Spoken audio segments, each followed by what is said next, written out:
Raytheon has completed production of an initial batch of 250-pound small-diameter bomb IIs, which are set to become the Pentagon's primary air-to-ground weapon for the close air support role.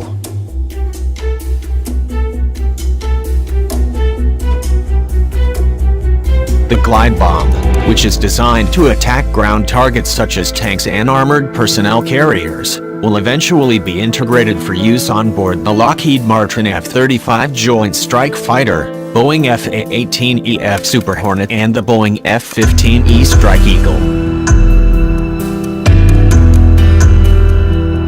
Indeed, for the F-35, the SDB-2 is a critical weapon that will enable it to perform its close air support mission. SDB-2 does much more than hit GPS coordinates. It detects, classifies and engages targets, Mike Jarrett, Raytheon Air Warfare Systems Vice President, said. When it is integrated on the F-35A, this weapon will also help the world's most advanced fighter jet reach entirely new targets.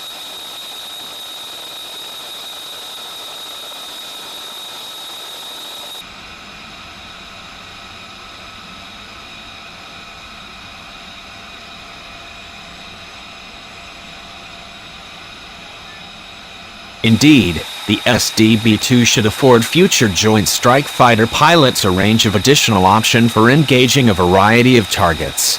The precision-guided glide bomb is equipped with a tri-mode seeker with millimeter-wave radar, uncooled imaging infrared guidance and semi-active laser guidance to find its targets in addition to its GPS inertial guidance system. It also has a two-way data link that allows it to receive in-flight target updates. The range of guidance systems allows the pilot a lot of flexibility, especially in bad weather. The weapon should be able to attack targets at ranges greater than 45 miles.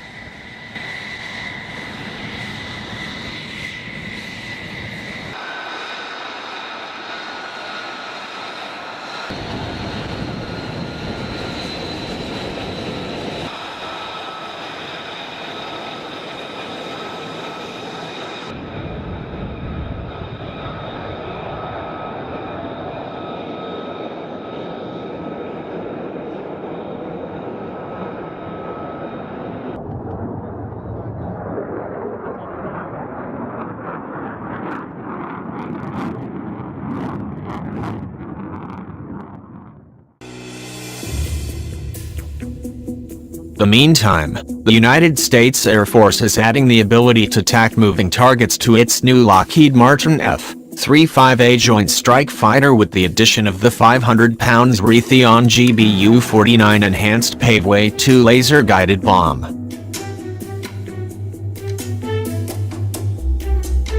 Fielding the GBU-49 for use on the F-35A is a key milestone in delivering combat capability to the warfighter. Brig. General Todd Canterbury, Director of the Air Force F-35 Integration Office, said in a statement.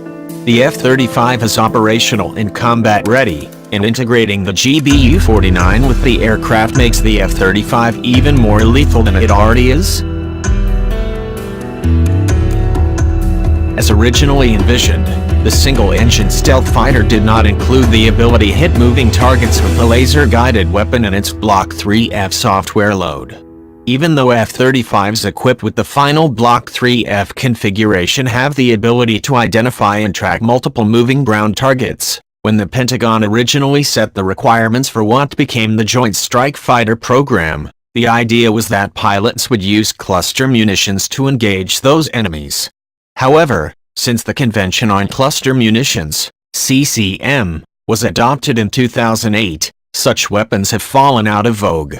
The United States is not a signatory to the treaty, but Washington abides by the provisions of the document for the most part. Because Washington does abide by the CCM treaty, for the most part, the Pentagon needed a solution to hit moving targets from the F-35 without resorting to cluster bombs or the pilot manually adjusting a laser-guided bomb like the GBU-12, which is an earlier version of the GBU-49, to hit those targets.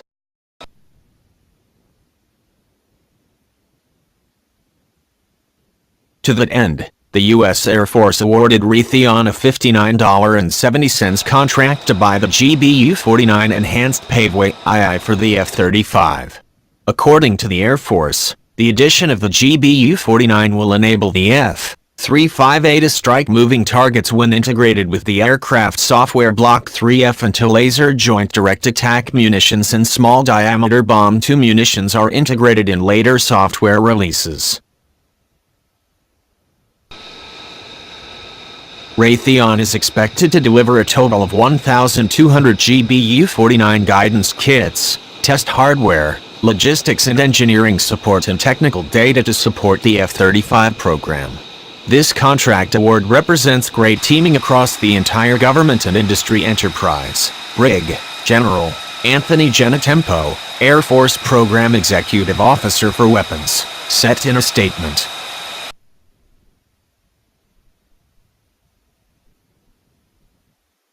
The Air Force expects to start flight testing of the GBU-49 with the F-35A this month, December 2017.